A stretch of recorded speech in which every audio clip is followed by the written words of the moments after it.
mai 1945, la France et l'Europe, dont la reconquête de la liberté avait commencé plusieurs mois auparavant, s'apprêtaient à retrouver la paix. Dans ce combat terrible qui avait opposé le nazisme aux valeurs démocratiques, celle-ci venait de triompher. La reconquête pour la liberté fut longue, laborieuse et coûteuse en vie humaine. L'union des pays libres contre le fascisme et le nazisme mit un terme après des combats dantesques à l'hégémonie de ces criminels qui voulaient dominer l'Europe.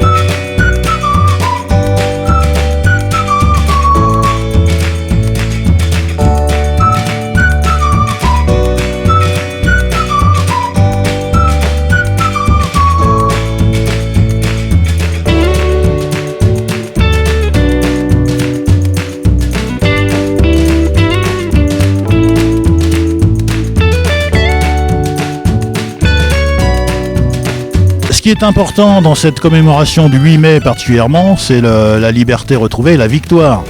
Et comme vous le savez, la liberté, ce n'est jamais un acquis permanent. Et depuis que l'humanité est humanité, chaque peuple, chaque individu se bat pour sa liberté. Et la vraie symbolique de ce 8 mai 45, c'est d'abord le combat pour retrouver la liberté face à l'oppression. Et ça, je crois que c'est un message universel.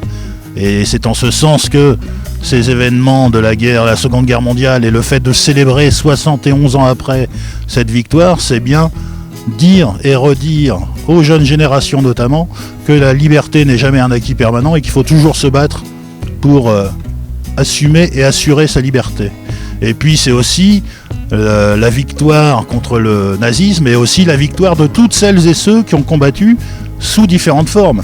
Puisqu'on a eu les forces françaises libres de l'intérieur, les résistants, on a eu les résistants de l'extérieur, le général de Gaulle, etc. Donc tout cet ensemble de résistances diverses, sous des formes diverses et variées, tout ça a convergé pour fabriquer cette victoire contre le fascisme et le nazisme.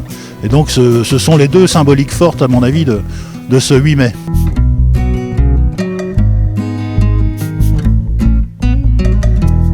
Cette journée était très importante, dans la mesure où on a eu un temps formidable. Nous avons eu pas mal de personnes pour commémorer cet armistice.